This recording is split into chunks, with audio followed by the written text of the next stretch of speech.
Dans certains restaurants français, on veut bien embaucher du personnel de couleur, mais on ne souhaite pas qu'il soit au contact de la clientèle. On le cantonne donc aux cuisines.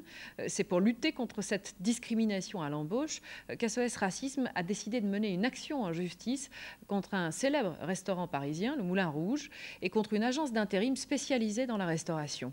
L'enquête de Zindine Boudaoud et de Stéphane Taponnier. C'est l'heure de l'embauche, tôt ce matin-là, devant cette agence de travail temporaire, sous l'œil de notre caméra cachée par souci de discrétion. SOS Racisme cherche des témoins pour vérifier ses soupçons. Ça, pour avoir des témoins, c'est très facile parce que bon, nous, on a été toujours, ça se voit tout le temps, ça se voit tout le temps parce que bon, partez dans tout Paris, dans tous les restaurants, est-ce que vous allez voir un serveur noir, par exemple? Dans cette agence parisienne d'Adecco, spécialisée dans la restauration, chaque jour, 250 intérimaires à 80% d'origine étrangère sont envoyés en mission, surtout pour faire la plonge. Pour le service en salle, la tâche la plus noble, pas de noir. Pendant 5 mois, Gérald a été recruteur chez Adecco. Écœuré, il a dénoncé à SOS Racisme les méthodes de recrutement de l'agence. On devait marquer l'indication PR1 lorsque cette personne avait une bonne présentation physique et orale. L'indication PR2 quand cette personne avait une présentation passable. Quand elle avait une mauvaise présentation, normalement on ne devait pas la prendre. Ensuite, il y avait la notation PR4 qui signifiait que cette personne était une personne de couleur. Donc assez régulièrement, ça donnait lieu à ce type d'échange. Est-ce que vous avez une serveuse? Oui, on en a une vingtaine. Oui, une serveuse, pas une PR4, une serveuse blanche. Ce fameux fichier PR4, le voici. Une liste de plusieurs centaines de personnes, toutes d'origine africaine, antillaise ou maghrébine. Mandaté par le tribunal, c'est un huissier qui l'a saisi chez Adecco avant de le transmettre à la justice. Les responsables parisiens du leader mondial de l'intérim se disent indignés par de telles accusations. Ils nient l'existence d'un fichier discriminatoire. Si vous me dites, est-ce que ce qu'il y a dans votre fichier de compétences et d'expérience, est-ce qu'il y a énormément de personnes étrangères? Je vous dis oui. Il n'y a pas de fichier à part? Non, il n'y a pas de fichier à part, monsieur. Voilà pourtant ce que confiait à SOS Racisme quelques heures plus tôt cette même personne enregistrée cette fois à son insu. La liste qu'a saisie l'huissier, elle existe. C'est vrai que c'est une liste de gens de couleur, c'est vrai. C'est pas une liste de discrimination. Ces types-là, ils bossent. On vous montre tous leurs certificats de travail. Ils bossent même beaucoup. En revanche, le matin, on les envoie pas au casse-pipe sur certains sites. Adecco rejette donc la responsabilité de ses pratiques sur ses clients, c'est-à-dire les restaurants.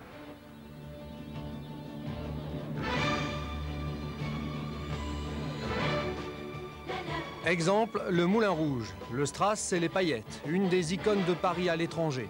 Mais en coulisses, des pratiques de recrutement si particulières que l'inspection du travail a ouvert une enquête.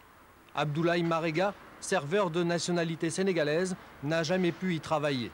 Version officielle, il n'est pas polyglotte. La réalité est tout autre. À la recherche d'un serveur, le Moulin Rouge s'était adressé à cette mission locale pour l'emploi. Voici le profil recherché. Donc je récapitule, 18-22 ans, oui. Notion d'anglais. Une bonne présentation. Oui, d'accord, et plutôt européen. Hein. Oui, ça ne faut pas le mettre sur l'annonce, évidemment, on n'a pas le droit de le mettre. La cuisine à la plonge, on prend des Sénégalais. À la cuisine et à la plonge. Oui. Ah, d'accord. Nous, en salle, actuellement, on préfère des Européens. C'est clair et c'est net. Hein.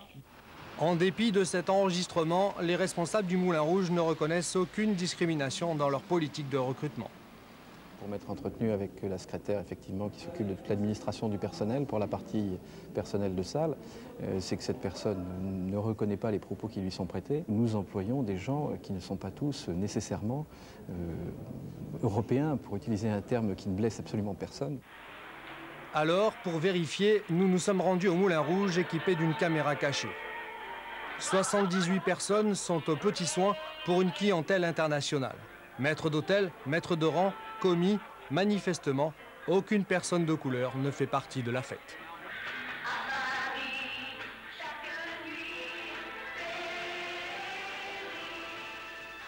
Pour beaucoup, la coupe est pleine et qu'il faut dénoncer ce genre de pratiques qui ne correspondent pas à ce qu'attendent les Français. Les Français qui ont célébré la France du mélange de la Coupe du Monde ne souhaitent pas, quand ils vont dans un restaurant, être servis par quelqu'un qui a été choisi en fonction de sa couleur de peau. Abdoulaye Marega, le Sénégalais, a trouvé du travail. Un contrat à durée indéterminée même. Mais combien sont-ils ceux pour qui la porte reste encore fermée au mépris des lois. SOS Racisme va poursuivre devant les tribunaux Le Moulin Rouge et ADECO. L'an dernier, une cinquantaine d'actions en justice a été menée par l'association antiraciste pour lutter contre toutes les formes de discrimination.